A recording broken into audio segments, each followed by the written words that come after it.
sites and intelligence infrastructure designed to daze and confuse them. Coordinated space and cyber operations effectively disrupted communications and sensor networks across the area of responsibility, leaving the adversary without the ability to see, coordinate, or respond effectively. The combined impact of these strikes, swift, precise, and overwhelming, has resulted in the establishment of local air superiority. This air superiority will not only enhance the protection of our forces, but also allow them to continue the work over Iran. Over the course of the last 2 days, the Joint Force has launched hundreds of missions from land and sea and delivered tens of thousands of pieces of ordnance. The effort continues to scale. This included American B-2 bombers, which again, similar to Midnight Hammer, flew a 37-hour round-trip sortie from the continental United States, dropping precision, penetrating munitions on Iranian underground facilities across the southern flank and slightly deeper.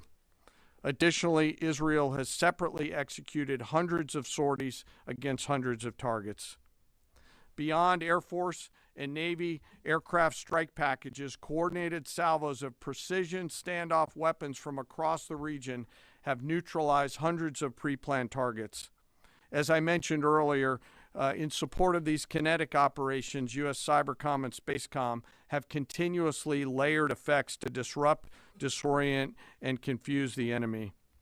I will note that this operation had several combat firsts, which I'll allow at some point in the future Admiral Cooper to talk about since he owns the AOR.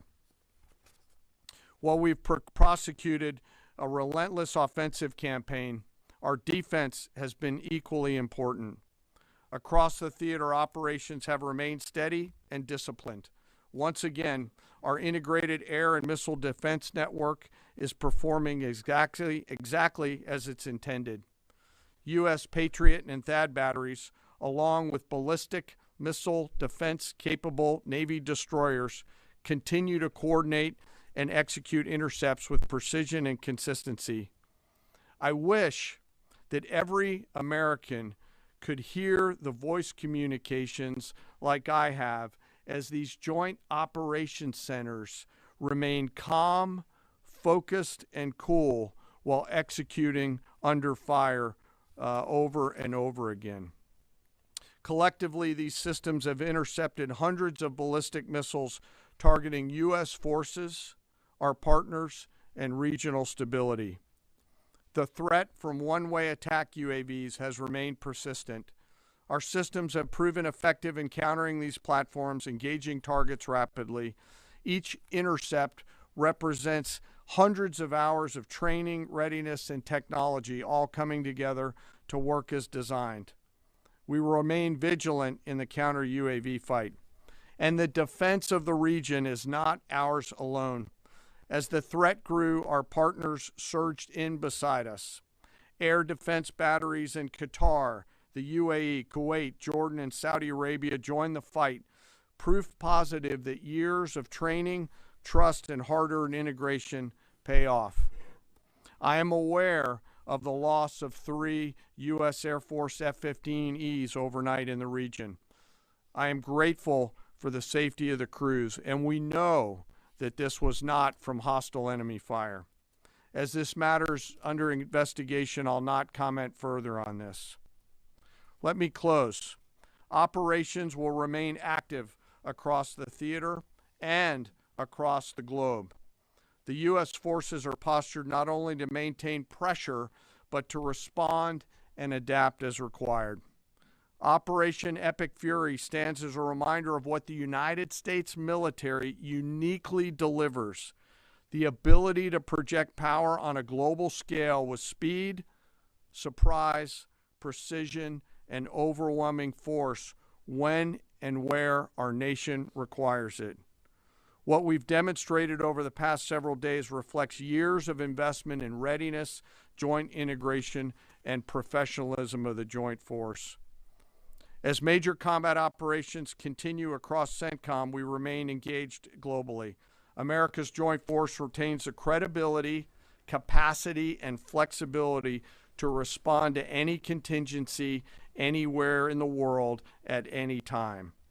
To those who would test our resolve or threaten the United States, our allies, or our interests, understand clearly we can reach you, we can sustain the fight, and we can scale the fight, and we will prevail.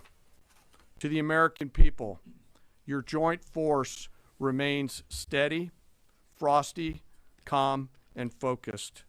Your service members are trained, disciplined, and determined. We understand the risks of this mission and the weight of the responsibility that we carry. We also recognize that our families also shoulder the burden at home. You are a part of this too. I am proud today, as I am every day, to stand as a member of America's joint force. There is no mission too complex, no distance too great, and no adversary too determined for the men and women who wear our nation's uniform. We mourn our fallen, we honor their families, and we continue our mission with focus, unity, and strength. And now I'm happy to take any questions. Thank you, Mr. Chairman. Right here. Go ahead.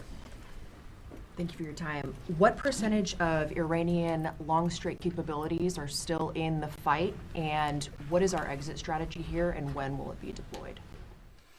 Well, they have long-range strike capabilities, which we are hyper-focused on. The brief we got just this morning, Admiral Cooper knows exactly and precisely what kind of threat matrix he's looking at, the way they might change their techniques, and how we adapt to that.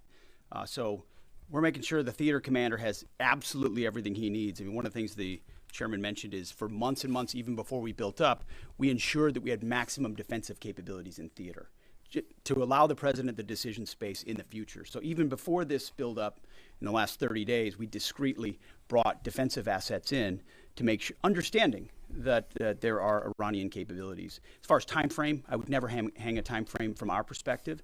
The commander-in-chief sets the op tempo and terms of this fight. As I said, it's on his terms. And we'll make sure that Admiral Cooper and his team have everything they need, not just to defend. I mean, the best defense is good offense. And so we're aggressively pushing into that airspace over that southern flank to ensure that we control it and we destroy anything that moves that would attempt to shoot us. Think of it as shooting the archer instead of the arrows. That's where we want to be. And we have the kind of exquisite intelligence to get over the top, find that and destroy it. It won't happen overnight. This is a big battle space with a lot of capabilities. That's part of the reason why it's such a threat to us. That's why I talk about conventional umbrella to blackmail nuclear ambitions. They were building up this conventional arsenal in order to ensure that no one would ever block them from their ability to get nuclear weapons. So we're very clear-eyed about the nature of this Iranian threat, and we're going to get after it. I don't know if you have anything to add to that, Mr. Chairman. Thank you for the question. The only thing I'll add is that unlike an operation, a single operation like Midnight Hammer or Absolute Resolve, it'll take some time for us to conduct battle damage assessment, and the targeting cycle that CENTCOM will run will take those things into effect. Admiral Cooper will adjust his plan and fires accordingly to ensure that we're attriting that. He's focused on long-range strike capability coming out of the enemy, and that's a key and essential part of it. Of the capabilities that still exist from the enemy front? Yeah, that's what I mean when I say we're still doing BDA.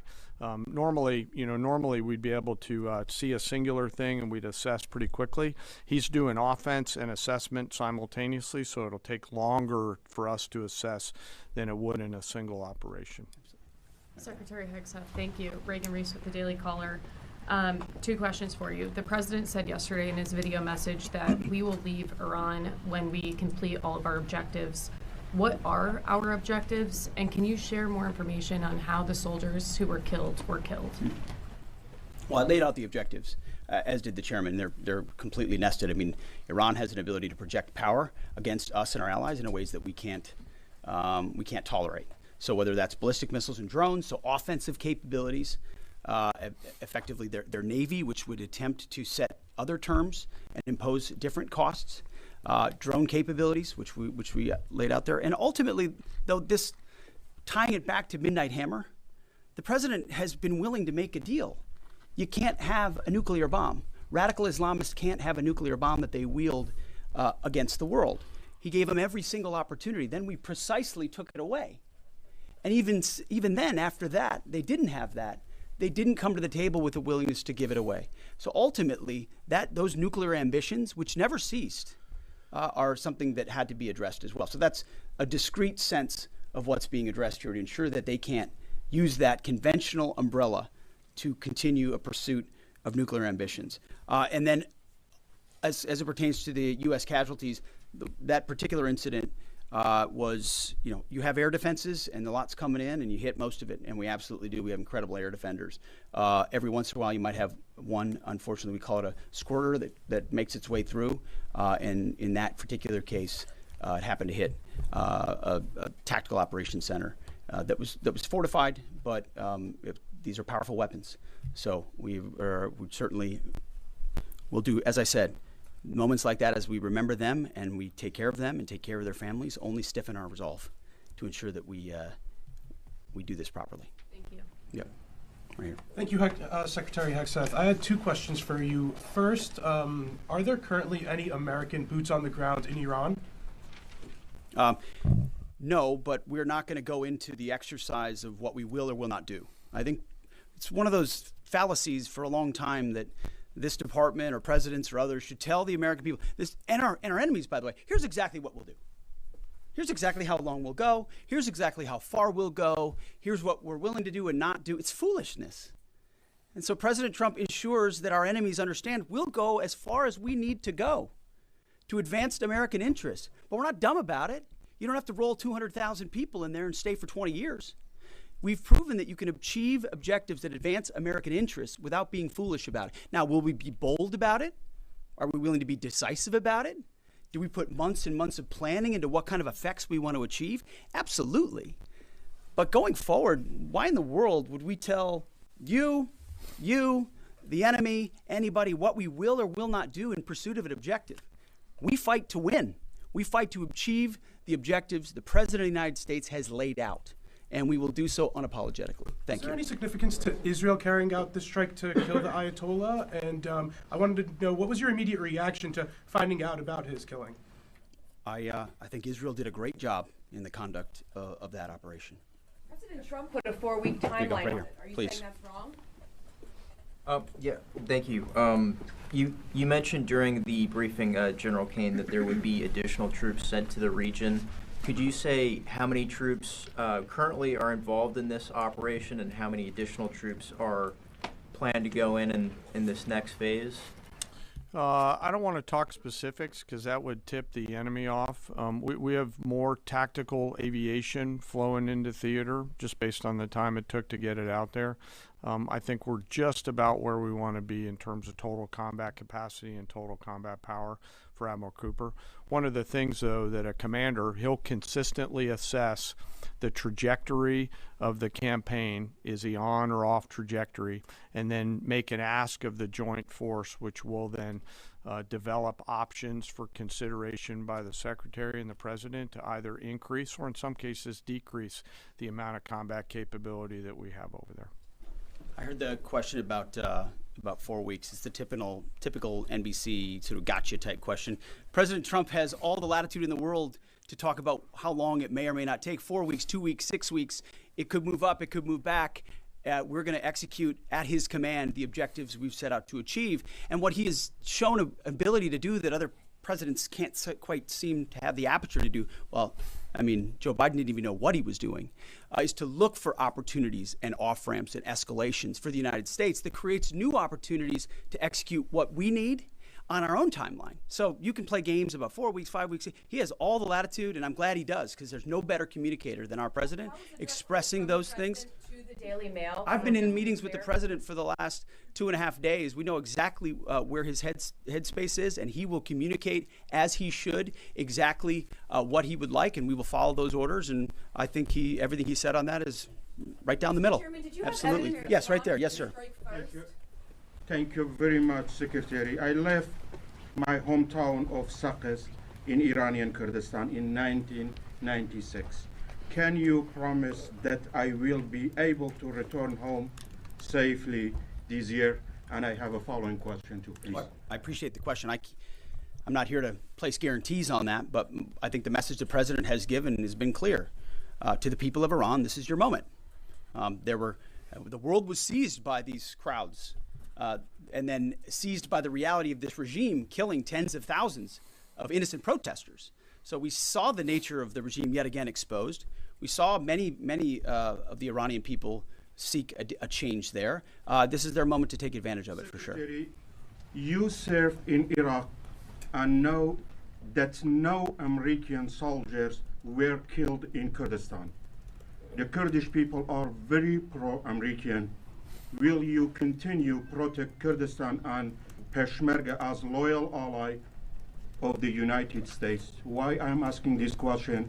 Because now Kurdistan is under attack by Iranian drones and by proxies in Iraq and on the region. I think I can speak to allies generally in the region who we've been in constant communication with. We've been standing shoulder to shoulder with them, and we appreciate their capabilities. Absolutely. Yes, right here. Hi, thank you. Cameron Arkin with the Daily Wire. My question is about some of the domestic threats, if any, regarding this right now. Have there been any concerns about Iranian sleeper cells, and kind of what has the Trump administration been doing to kind of monitor these Well, threats? across the interagency, in full coordination, of course, we're paying attention to any potentialities there.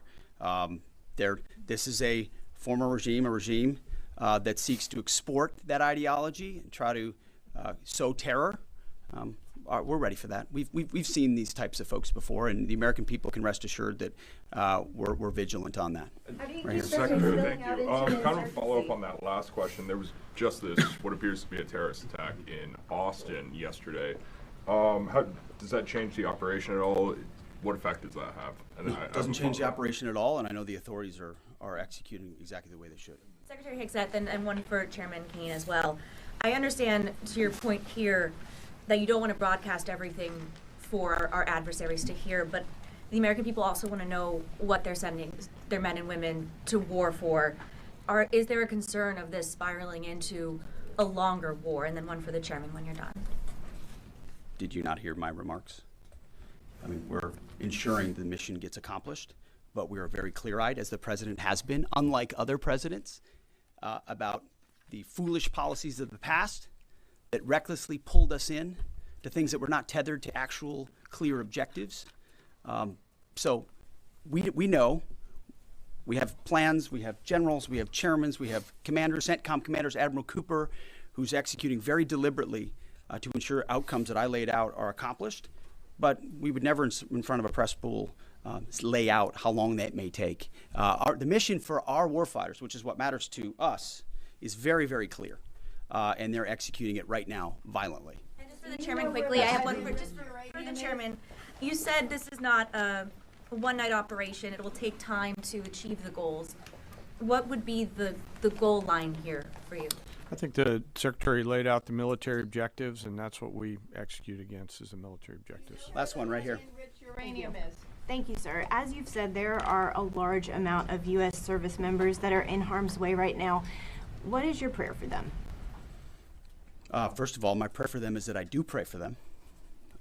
My wife prays for them. Our family prays for them. Our cabinet prays for them.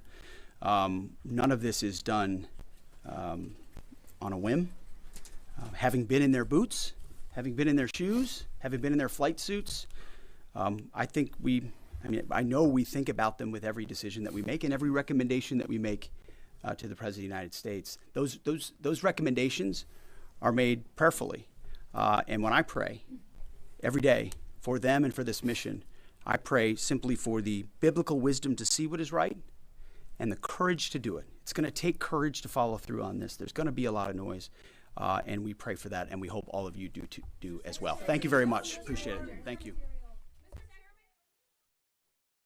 Going to strike first. Sites in Iran, sir.